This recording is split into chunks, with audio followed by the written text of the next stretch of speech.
Good morning, and welcome to the Greenville UU Congregation Universalist Fellowship. My name is Garnet Conaway, and I proudly serve this congregation as your board secretary.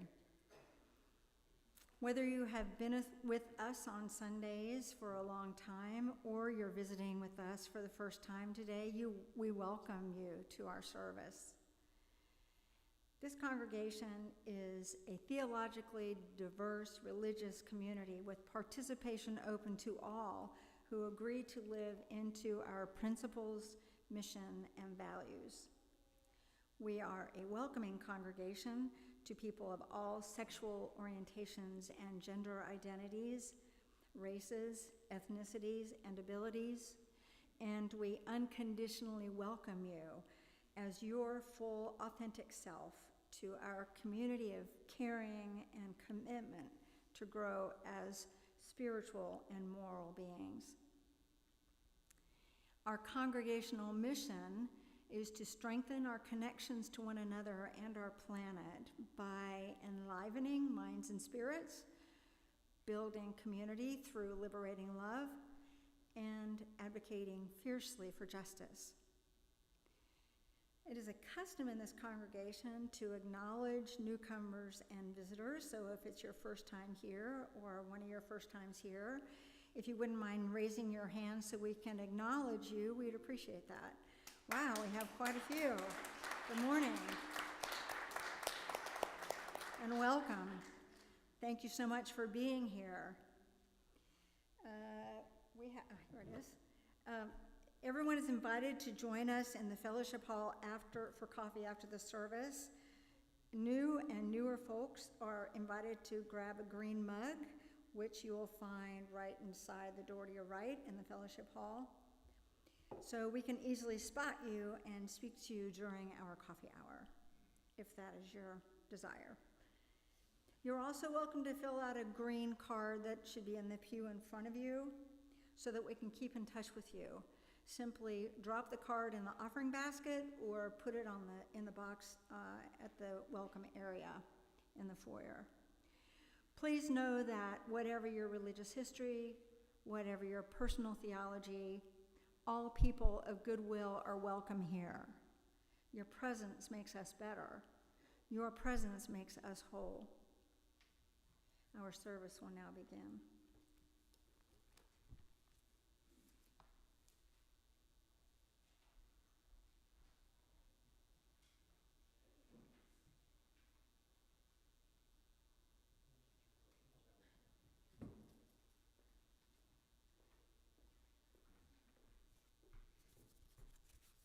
Lost my place. As we light this chalice, we honor the many ways that we express and receive love. May this flame remind us of love's many languages, guiding us to connect, uplift, and serve one another.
morning. I am Ken Elder, and I am pleased to be your lay leader today.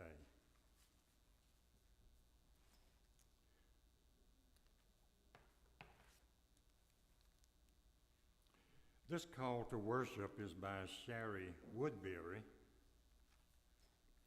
Again, we reground ourselves here in our highest values. Love is the center and foundation of this, our faith. Love is the power that holds us together as a community. As we enter into worship, let us open our hearts to the healing power of liberating love, because love is not only something we receive, but something we practice in community. Let fall away all that might distract us from the wholehearted practice of love. Let us be accountable to one another for doing the work of our shared values through the spiritual discipline of love. As we continue to listen and learn, to act and to grow, may each of us unfold in wholeness, both deeply loving and truly loved. Please rise in body or spirit for our opening hymn, number 95, There is More Love Somewhere.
Good morning. I'm David Funderburk. I'm the Director of Religious Education here at GOOF. And a couple announcements about our religious education programs. We're going to take a break from RE for the next 2 weeks. That's for next week, just so that I can take a break. And 2 weeks after that, we're going to have our annual water communion, which is a service for all ages. The week after that, on September 15th, we'll have our first day of classes for the fall for RE, where we'll have classes for different age groups. Today, however, is our last day of summer programming, so any kindergarten through high schoolers that want to come downstairs with me today for RE programs can come down after the story. And parents, if you're picking up your kids today, they'll all be downstairs. So go to the end of the hall and down the stairwell and follow the voices to find your kids after the service. So I welcome any children or youth or anyone of any age who'd like to come up close to hear the story, up close to come sit at the base of the steps or in the front pews.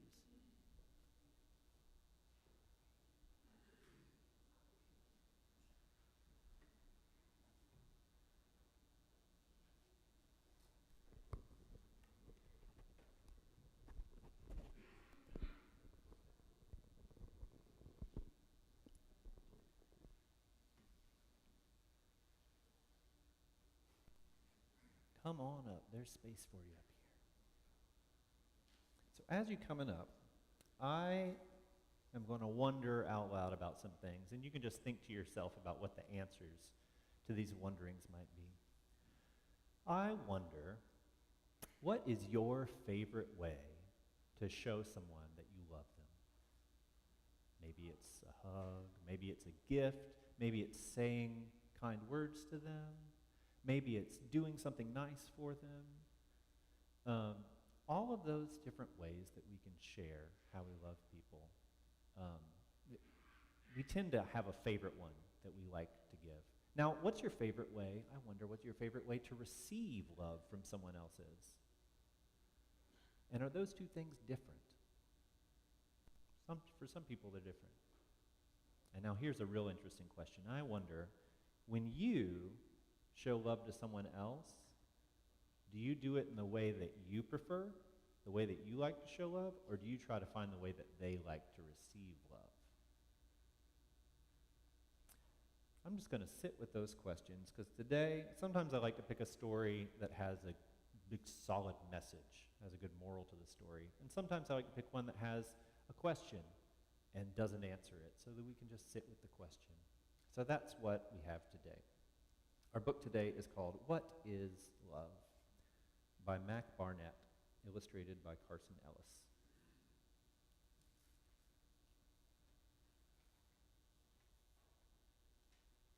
When I was a boy, in the garden out front of the house where we lived, I asked my grandmother, "What is love?" My grandma was old. I thought she would know. She picked me up in her arms and said, "I can't answer that." "Who can?" I asked. "If you go out into the world, you might find an answer." So I went.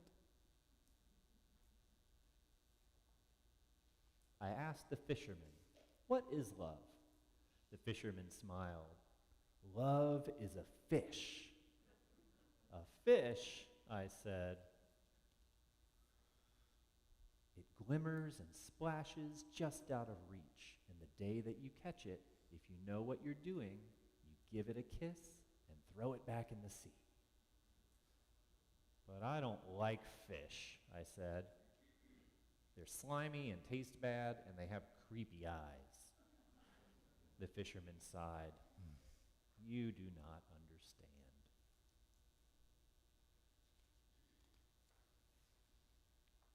I asked the actor, "What is love?" The actor smiled. "Love is applause." "Applause?" "It's the hoots of the crowd, the sound of their hands. You stand in the footlights while they all scream your name. Sometimes they throw flowers, and that moment you know you exist. You are seen." "But the crowd leaves," I said. "They go home." The actor sighed. "You do not understand." I asked the cat, "What is love?" The cat smiled. "Love is the night." "The night," I said. That sounded all right. But before the cat could explain, a dog chased it away. "Wait," I said. "Stop. What is love?" The dog looked back and said, "This."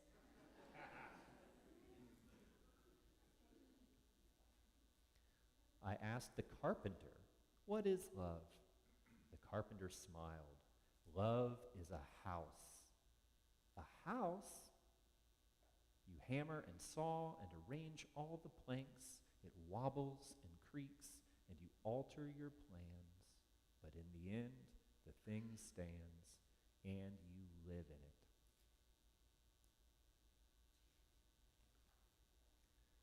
I said, I'm not allowed to use hammers.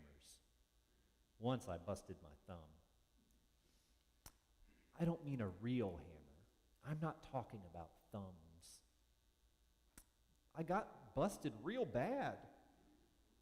The carpenter sighed. You do not understand.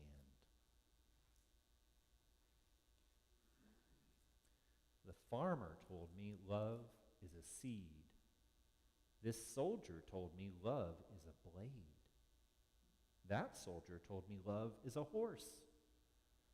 But the cart driver said, no, it's a donkey.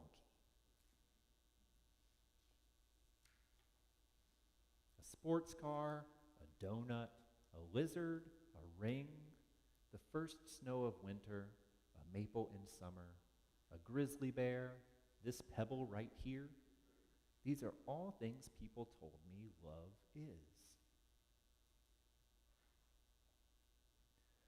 I asked the poet, what is love? The poet smiled. Sit down and I'll tell you, he said. A list so long it goes on for pages. I didn't have time to listen to that. Wait, said the poet, I've not answered your question. You sure haven't, I said. The poet shouted at me. You do not understand. And so, one day, I returned to the house where we lived. The lights were all on. I smelled dinner cooking. My dog barked gladly at me from a window upstairs. I took off my shoes, and I stood in the garden. I curled my toes so they dug into the dirt. I sighed. I didn't hear my grandmother come up behind me. Finally, she said, you have come back. She was older. I was taller. She asked me, did you answer your question? I picked her up in my arms. I smiled. I said, yes.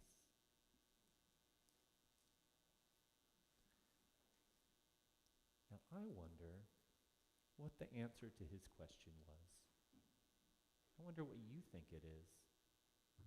And I wonder what that answer would be for you if you were trying to find out what love is. So keep those questions to yourself right now. And if you're coming with me downstairs, then please follow behind me as we exit. Thank you for listening.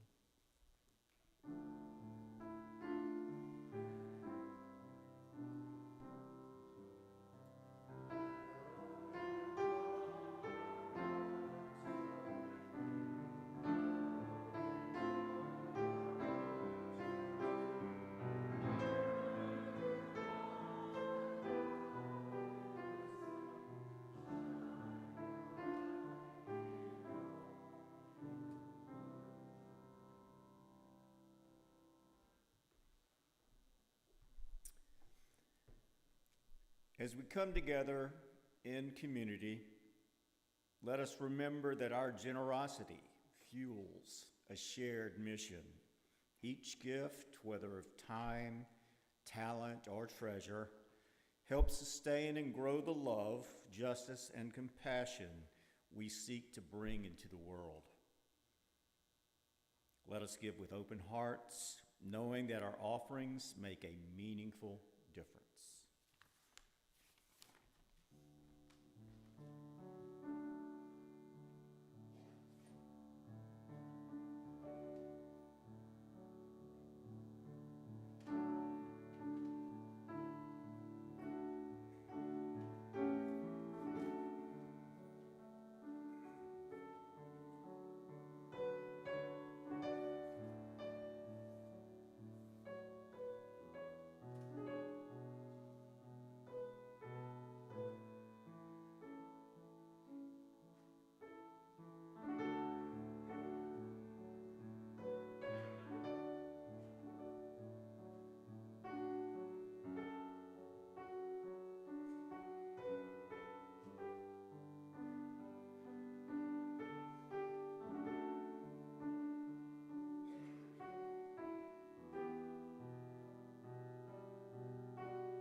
It is our custom in this congregation to share the joys and sorrows that shape our lives, honoring each one with the lighting of a candle. And if I may ad-lib here, inspired by the words of our future president, Kamala Harris, to remind you that a joy or a sorrow of one of us is a joy or a sorrow for all of us. We have a few left over from last week and some that came in this week. I thought there would be many more all praising the convention, but I know what we were all doing this week. This is from Sabrina Walker. Last night, they gathered at the Cafe and Then Some on Saturday evening, the 24th, laughing with friends, and that's good for the soul. I missed it, couldn't make it, but I know that was fun. Sally Haddock writes, I recently traveled to Nebraska to visit my sisters, nephews, and their families. One nephew and his wife provided room and board and transportation throughout the week. It was so much more than I anticipated. I am so grateful for everything. It has been far too long since my time in Nebraska. Lucy Fernandez writes, please keep her son's family in your thoughts and prayers. Their baby, Micah, was born way too early, weighing only a little over a pound. And it is in neonatal intensive care unit. And we know that they can do miracles these days. So. Finally, a note from Sean Trapp, a note of thanks to Candy Kern for all of her work on the goof slides for the Sunday services. And now we will light one final candle to represent all the joys and sorrows that remain in our hearts, yet unspoken.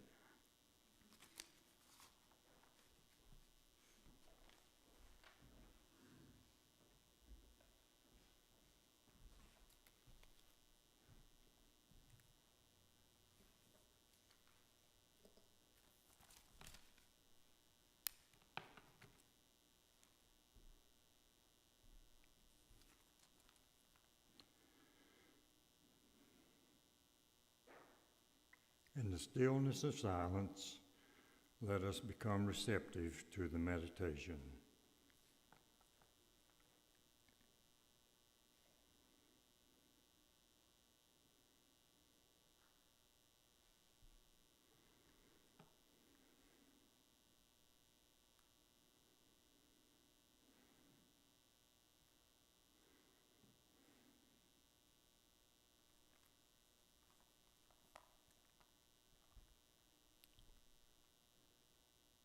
This message is by Reverend Powell Davies from our Unitarian Universalist Pocket Guide. None of our private worlds is big enough for us to live a wholesome life in. We need the wider world of joy and wonder, of purpose and venture, of toil and tears. What are we, any of us, but strangers and sojourners, forlornly wandering through the nighttime until we draw together and find the meaning of our lives in one another. Dissolving our fears in each other's courage, making music together, and lighting torches to guide us through the dark. We belong together. Love is what we need, to love and be loved. Let our hearts be open, and what we would receive from others, let us give. For what is given still remains to bless the giver when the gift is love. Please enjoy the heart-stirring music of the Pachelbel Canon.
What delightful music to soften our hearts so that we're receptive to explore the subject of love. I'll show this book, The 5 Love Languages by Gary Chapman, and several of you in the community have spoken to me that you have acquired the book or already had it and have read up on it in preparation for today's sermon. So I thank you very much for that. So may we have slide number 1, please?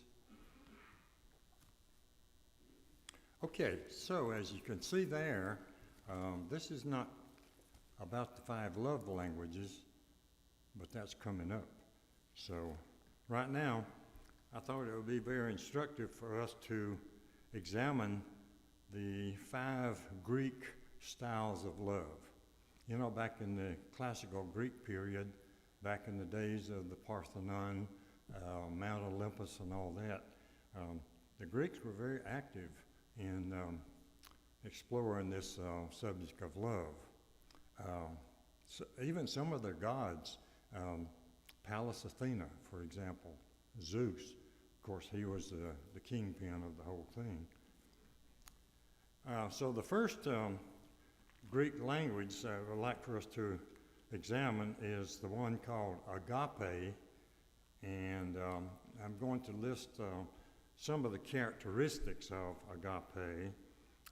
First of all, it is altruistic, and it is a universal, selfless type of love, wherein there's lots of compassion, goodwill, and an example of agape is in cases of natural disaster, you know, like the aftermath of a tornado or a hurricane, how people rush in to help other humans that they don't even know, you know, simply because they are members of the human race.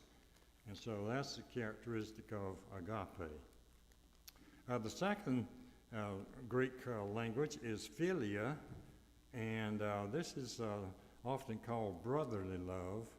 Most of you may have heard that the city of Philadelphia is named for philia.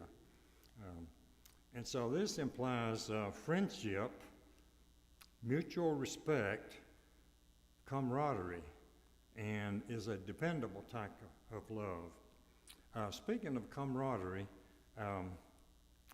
I have experienced philia here in our very own fellowship, particularly in the Thursday night movie group.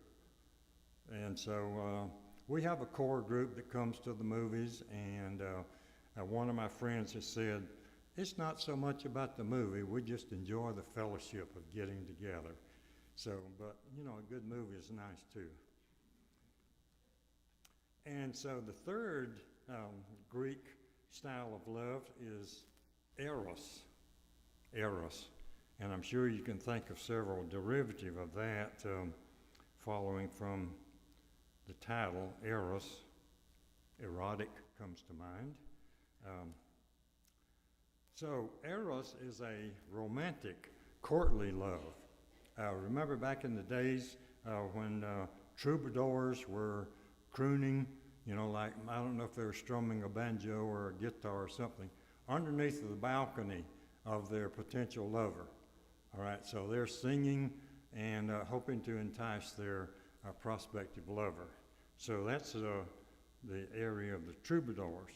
And we all remember Cupid's arrow, you know, the little cherub flying around and shooting the arrow. So,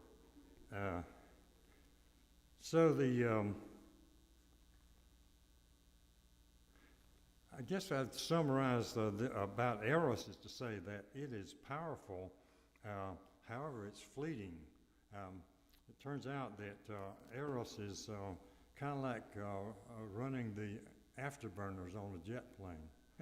So anyway, and you might suspect that there's a surplus of endorphins going on when you're experiencing eros. The next one is number 4 is pragma, and this one is based on convenience. It's a practical compatibility between the two partners, and I would like to state here that when I say partners, that means any two people. So that's in keeping with our Unitarian Universalist acceptance that, you know, whoever chooses to express love, then we'll just call that a couple. All right, and so the last one, number 5, is philartia, and this is called love of self. And the positive aspect of philartia is self-esteem. I know healthy self-esteem is very important, you know, where you experience your own value, your own worth. Unfortunately, throughout some people's childhood, they may have had their self-esteem kind of suppressed. So our task as adults is to get over that, you know, and to express our healthy self-esteem. Is called narcissism, and this is basically a obsession with self, and it's unbalanced, dismissive of others. So I found these listed on a website that I thought was very interesting. The name of the website was Happy Sapiens. So that's a fairly good name for a website, but they summarized the 5 Greek styles of love by saying that we rotate through these various styles depending on the occasion. So here's a paragraph that they gave on the website I think is very poetic. I'd like to read it to you. We realize that love is a beautifully intricate tapestry woven from different threads of emotion, each contributing to the richness and depth of our human experience. As we embrace and cultivate these diverse forms of love, we open our hearts to the transformative power of compassion, connection, and understanding. Fostering a world where love can thrive and bring joy to every corner of our lives. And so before we leave these 5 Greek styles, our challenge is to make the transition from number 3, which is eros. 3 is eros, which burns out fairly quickly when the honeymoon is over. Everyone recognizes that the honeymoon is great, but it doesn't hold up.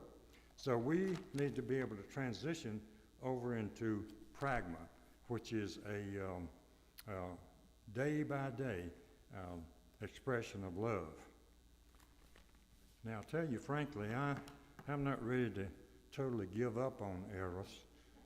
It's because, after all, what are vacations for? You know, it's to go out there and recapture some of that thrill that you had during the days of romance. Okay, so could we have slide number 2, please? Got too many glasses floating around here. Okay, so these are the 5 love languages listed in the book by Gary Chapman, and I don't know if I can see that clock, but I think we are doing okay. As mentioned in the preamble to your order of service, that a love language is a mode of interaction with your partner that results in your partner feeling love and contentment. And Dr. Chapman, he uses the analogy of, he says a love tank. And let's say if you're going to take a road trip, you get into your vehicle, you want to be sure that your fuel tank is full. Full is good, and whenever it approaches empty, means it needs attention. So, as mentioned, a happy partner is likely to reciprocate and keep your love tank full. You know, when their love tank is full, they'll reciprocate, hopefully, to keep your love tank full. So, it's all freely volunteered, of course, no coercion involved. Now, as we detail each of these 5 love languages, I would like for you to be on the lookout for what you feel are your primary and secondary love languages. And why you want to do that is because you want to convey to your partner saying something to the effect, this is how you can cause me to feel happy and loved by you. So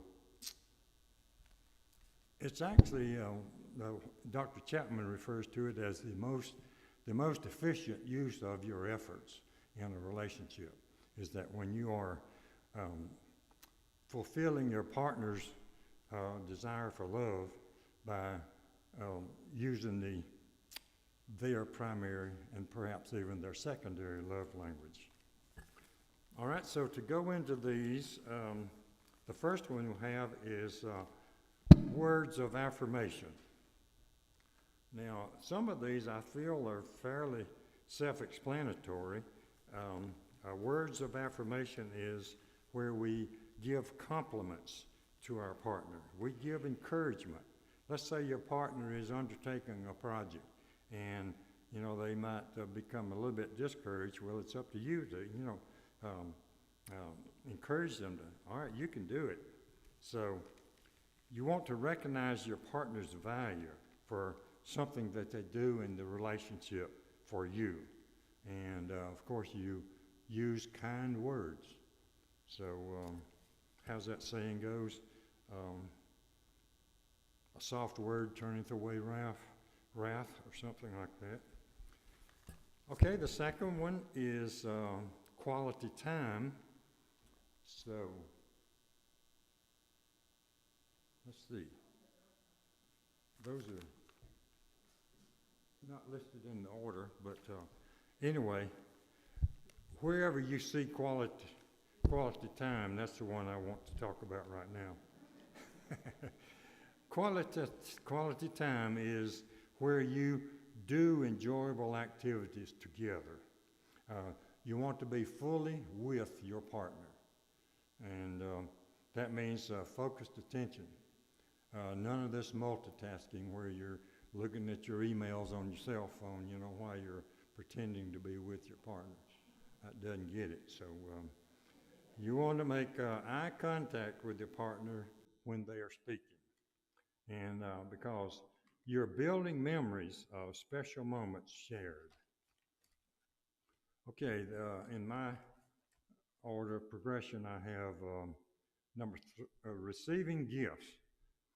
All right, gifts are simply physical tokens of reminders of situations that you have done together. It's like a reminder of love encapsulated in physical form. They symbolize inner emotions. So gifts take a wide variety. They may be found, purchased, or even made. Here's an example, like you see a vendor selling a bouquet of flowers. Well, you buy a bouquet of flowers and take home to your partner. And even plucking a simple daisy from the front yard and presenting it to your partner. So it's the thought that counts. And here's one that's very important. Physical presence in the time of crisis is actually a gift of oneself. You know, your presence is very supportive when there's a crisis going on. The next one I'd like to speak of is acts of service. That one I think is pretty much self-explanatory because in this pragma that we're living in day by day, we have an active involvement in the household chores. So if you purposely do a thing that your partner does not like to do, of course that can be carried too far, but we want to keep it negotiable. Um, you want to give occasional relief to your partner's routine. Um, so, as an example, you can go out for dinner occasionally, um, to break up the routine. Even cut grass, wash your partner's car. And so, I think I need to move that. Okay.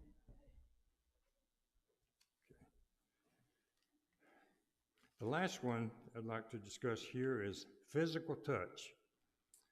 Example of this is hug your partner. Develop the gentle touch. And say that you're walking in the park together and just reach down and take your partner's hand and walk along for a couple of minutes holding your partner's hand. You don't even have to say anything. So my personal feeling is that physical touch, is a wordless way of conveying acceptance.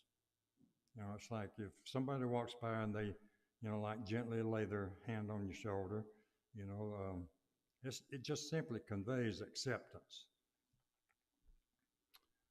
Here's one that I remind you, this is a recommendation by Dr. Gary Chapman. He says, holding hands with your partner under the table when dining out adds sparkle to the evening. I imagine it would. So, but anyway, that's the recommendation of the PhD, Gary Chapman. So, all right, so as I mentioned, our primary assignment is to, with discussion with our partner, to discover accurately, what each other's primary and secondary love languages is or are, and then work on fueling your partner's love tank through that method. Now, if communication becomes blocked, that's a problem because you need to be able to communicate openly with your partner, and so that may actually be a time to seek some professional counseling. There's one recommendation I would have is that there's a book titled Nonviolent Communication, and I think we discussed that in one of our covenant circles here several years back. And so what I got from that was you use techniques in the book to open the lines of communication without arousing the defensiveness of the partner. So that's the whole idea. I also recently saw a video written by James Twyman. It is titled Into Me See. Now, as you can see, that is a play on words, into me see, and of course it implies intimacy. And so that means, if I interpret it, is that I'm willing to look inside myself to see what kind of difficulties may exist there. And I'm also allowing someone else, my partner, to look inside of me to see where my vulnerabilities are.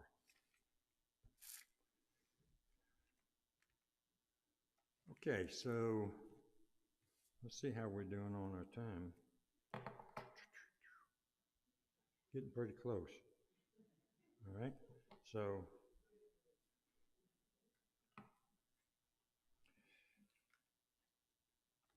these love languages effectively applied should help keep your relationship humming happily along. And I have a question to close this sermon with. Why does a cat purr? Or maybe more effectively stated, when does a cat purr? And I think you're under what conditions does a cat purr? You can see that, well, that's applicable to your relationship. You want to keep your partnership humming or purring happily along. So, thank you very much for listening. Let's see what our next order is. I think I'm supposed to announce a closing hymn.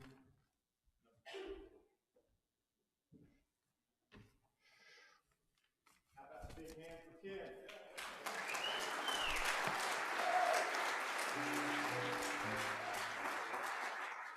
Okay, I found it.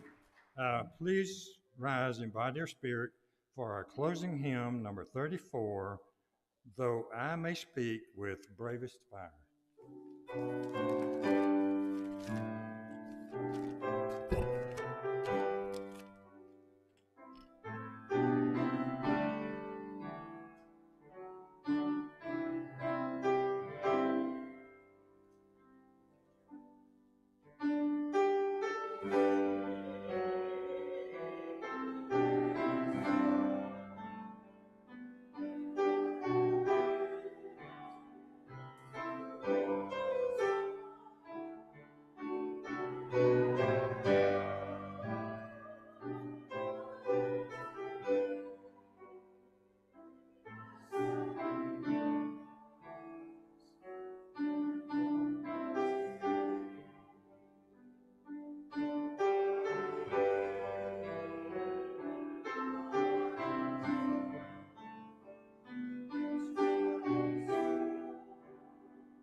And now join me by saying the words in your bulletin as we extinguish the chalice. We extinguish this flame, but not the light of truth, the warmth of community, or the fire of commitment. These we carry in our hearts until we are together again.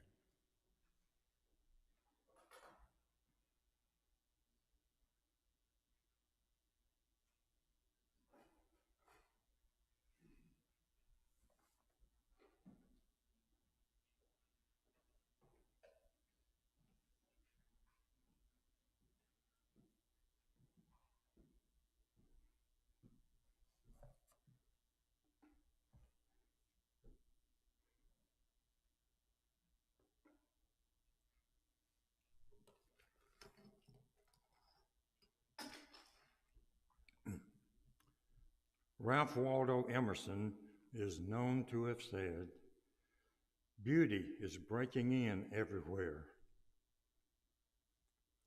Beauty is breaking in everywhere. And so I'm saying, wherever beauty is, there must love also be. Wherever peace is, there must also be love. Love is central to all that we do, and love is what makes life worth living. Dear friends, go forth expressing the love that you are, and return to this beloved community filled with joy. Peace be unto you.